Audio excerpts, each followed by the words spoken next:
Welcome back to OnSign TV Academy. In this Academy video, you'll learn how to allow users within your organization to manage only a specific region of the display. This is a great way to prevent users from accidentally editing content they're not supposed to edit and to focus only on content you assign to them. To start, you'll find the users within your organization under Settings here and under Users. Here you can add new users or manage existing ones. So these two here will be the users we'll be working with right now, and I want to allow each of them to manage only one portion of the display. The first step is to create a campaign. I'm going to go to New, then Campaign, and I'll name this Master Campaign. Here's the screen layout section.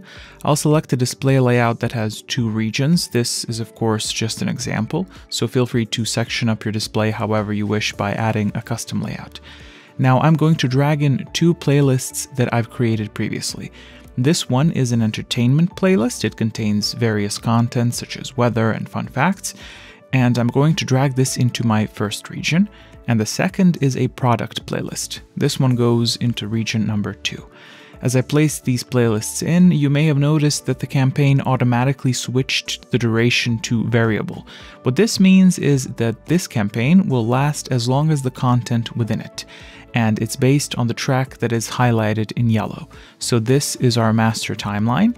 Its length will determine the length of the campaign. So if you wish, you can instead make the second track the master track by clicking here. That's entirely up to you. Also, in case your timeline durations are different, be sure to tick this icon so the content loops. Maybe you want to add multiple playlists or additional pieces of content into the campaign, into this timeline here. If you don't tick the loop icon, this area here will simply be blank until the campaign ends. And with that, we now have our campaign, which consists of two playlists. Hit save and go back into the content structure. What we need to do next is assign permission to our two users to edit these playlists.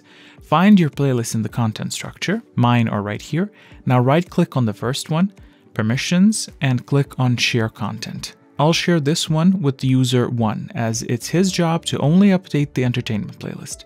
And I'll do the same thing for Products playlist, only this time I'll share it with user 2. Now they can each edit only their own playlist and they can't edit anything outside of them. Here's what it looks like from their perspective. The playlists they can't access are invisible to them. Let's quickly talk about these permission settings. The way we have it now, only modify is ticked. So these users can change the content within their designated playlists, but they can't use them in any way outside of that. This means they can't include them in other playlists and campaigns, nor can they publish them to players they have access to. If you want to allow them to do that, then tick the Use permission. Moving on, the delete permission will of course let the user delete the playlist, and the inspect permission will only let them look at it, but they won't be able to do anything with it. This option might be useful when you want to show examples to users. Another thing to keep in mind is the same inspect permission but on players. You'll find it under Players, select your player, and Permissions. If you only tick Inspect here, the user will be able to see what content is inside this player, but they won't be able to change it or affect it in any way.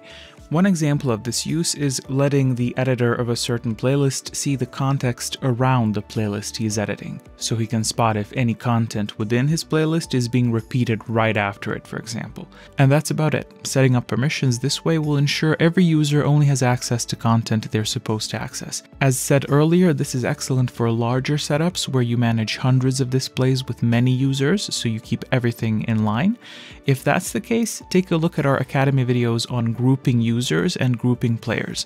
The links to those videos are in the description, along with some others you might be interested in. And that's it for this Academy video, and I'll see you in the next one.